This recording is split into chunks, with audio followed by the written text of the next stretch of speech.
উনি যথার্থ বলেছেন, যোগ্য লোকদেরকে যোগ্য জায়গায় স্পেস করে দেওয়া দরকার। কিন্তু একটা কথা আছে যে বৃক্ষ তোমার পরিচয় কি, ফলে আমার পরিচয়। দিনটা কেমন যাবে?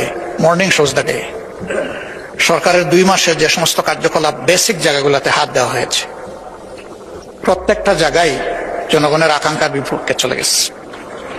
বাংলাদেশ ব্যাংকের মতো, আমি বেসিক জায়গা বলেছি, আমি কোনো কার্ড এগুলো বলিনি, নীতিগত যে জায়গাগুলো,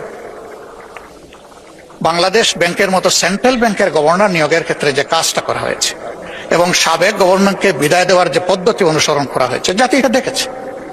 এখান থেকে শুরু করে আমি বারবার এগুলার মেনশন করতে যাচ্ছি না। এ পর্যন্ত যে সমস্ত জায়গায় পরিবর্তন এসেছে সেগুলা জনগণ এবং ডেমোক্রেসি কোনোটাই সাপোর্ট করে না। এমন খেলার মাঠটা পর্যন্ত আমরা উন্মুক্ত রাখতে পারলাম না, ওখানেও গিয়ে আমরা ঝাঁপাইয়ে পড়লাম।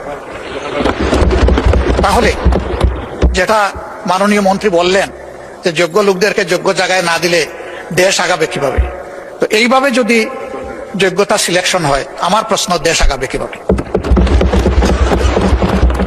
আমরা তো কার ইন্টেনশন কি সেটা দেখতে পারবো না, এটা মনের ব্যাপার, এটা একমাত্র আল্লাহ তাআলা দেন। আল্লাহু আলিমুম বিযাতিস সুদূর, আল্লাহ ছাড়া এটা কেউ জানে না। আমরা দেখব তার প্রকাশটাকে, বাস্তবায়নটাকে, কিভাবে এটা রিফ্লেক্ট করতেছে সমাজে। সেটা এই রিফ্লেকশনে আমরা শঙ্কিত যে এইভাবে সবকিছুকে পলিটিসাইজ করলে, ক্ষেত্র বিশেষে গোষ্ঠী, পরিবার এগুলাকে প্রাধান্য দিয়ে আগাইলে এ দেশ তো আগাবে না। আমরা তো সবাই মিলে চাই যে দেশটা এগিয়ে